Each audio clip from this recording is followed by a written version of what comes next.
Imagine waking up on a winter morning where the only warm spot in the house is around the kitchen stove, or placing a burning hot pan of coal in your bed so you didn't freeze at night. Here are 10 ways we heated our homes before modern HVAC. The open hearth fireplace served as the sole source of heat for early settlers and remained common well into the 19th century. Unlike the decorative gas inserts we have today, these were massive, deep caverns of brick or stone that were kept burning 24 hours a day during the winter. The reality, however, was that they were terribly inefficient. Studies suggest that up to 90% of the heat generated by the fireplace went straight up the chimney, sucking the warm air out of the room and replacing it with cold drafts from outside.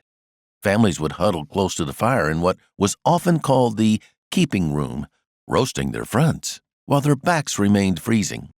To maximize what little heat there was, high-backed benches and settles were used to trap the warmth, and cooking was done directly over the flames using swing arms and iron pots. While romanticized today, the open hearth was a labor-intensive, smoky, and often dangerous way to survive the winter. The potbelly stove is an iconic symbol of 19th century heating, recognizable by its bulging, barrel-shaped cast iron body. These stoves were present not just in homes, but in general stores, one-room schoolhouses, and railroad depots across the country. The design was simple but effective. The wide middle slowed the draft, allowing more heat to radiate outward, while the flat top offered a convenient spot to heat a kettle or a pot of coffee. Because they burned coal or wood, they required constant attention, and the job of adding fuel usually fell to the school teacher or the station agent. The potbelly stove became a social magnet. In small towns, local men would gather round the glowing iron stove at the general store to play checkers, chew tobacco, and debate politics. While they were excellent at heating a single room, anyone sitting more than 10 feet away still needed a heavy coat, creating a distinct zone of comfort that defined social interaction in the Victorian era. Cast iron radiators became the standard for heating in apartment buildings and larger Victorian homes during the steam age. Whether powered by steam or hot water, these heavy, ribbed metal units were designed to hold heat and radiate it slowly over time.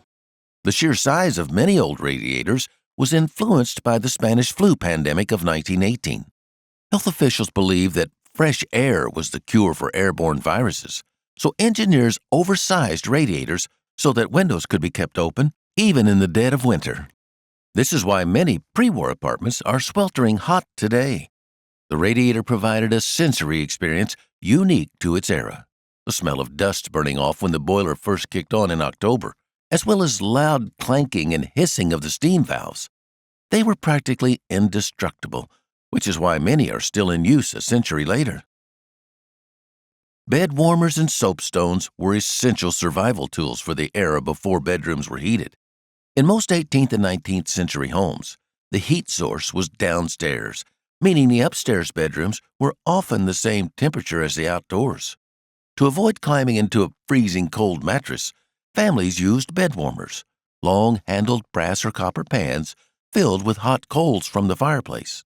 The user would slide the pan between the sheets, moving it constantly to prevent scorching the linen, to take the chill off before bedtime. A safer alternative was the soapstone, a dense slab of stone that was heated on the stove and then wrapped in flannel to be placed at the foot of the bed. Unlike rubber hot water bottles that would cool down halfway through the night, a good soapstone would radiate heat until morning. These items remind us that for most of history, heating the person was often more feasible than heating the space. The coal stoker was the bridge technology that tried to make burning coal as convenient as oil or gas. By the 1940s, homeowners were tired of manually shoveling coal 3 times a day. The stoker was a mechanical device, often an auger or worm gear, that automatically fed coal from a bin directly into the furnace at a controlled rate. It used a thermostat to regulate the feed, giving homeowners a taste of automated temperature control.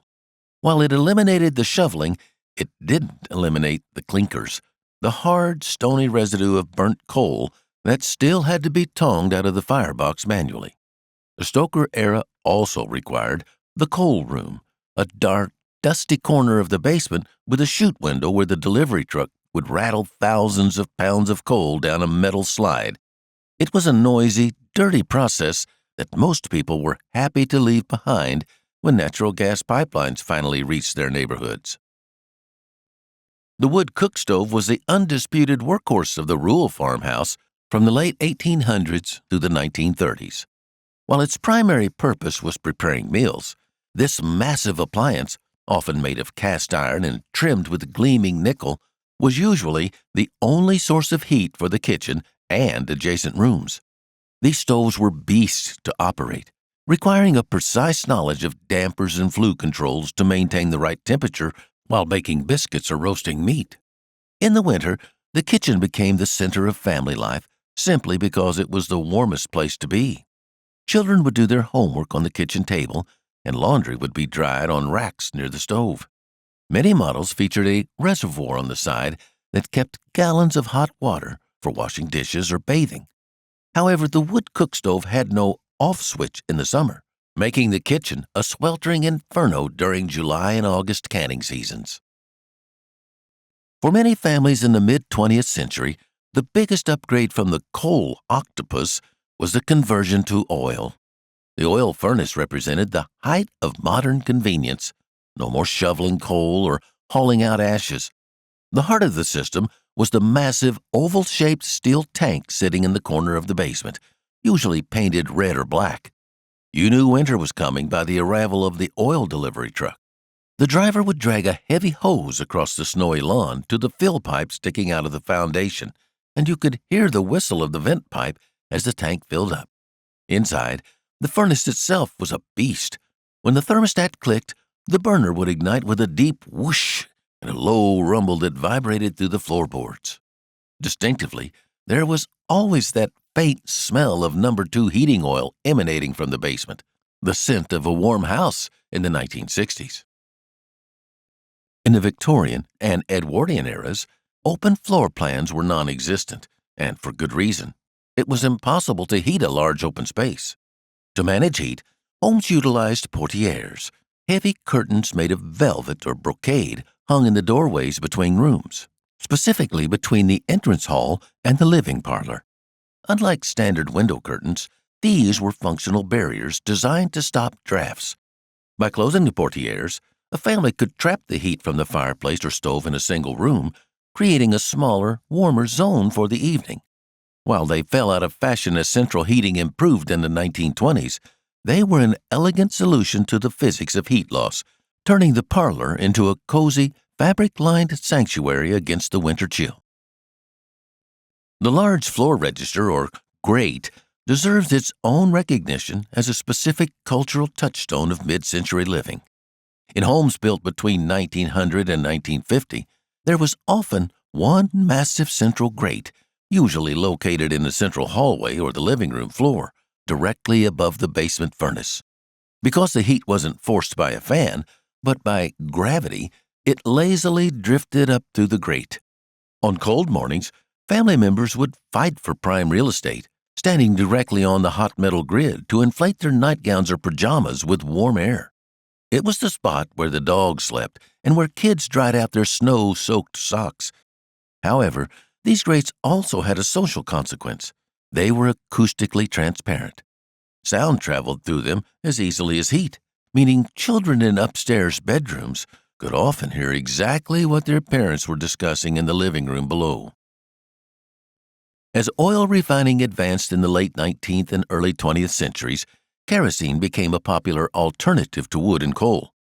Kerosene parlor heaters were portable, allowing homeowners to bring heat to specific rooms that the main fireplace or stove didn't reach. These units were often made of enamel and featured a glass window where the blue or yellow flame could be seen, providing a psychological sense of warmth.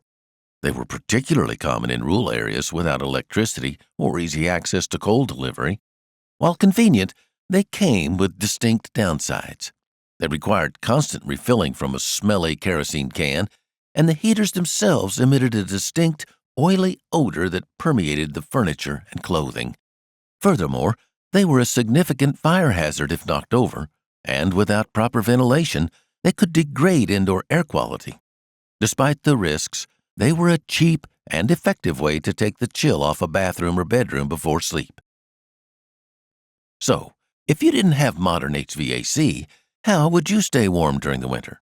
Drop a comment below to tell us your choice.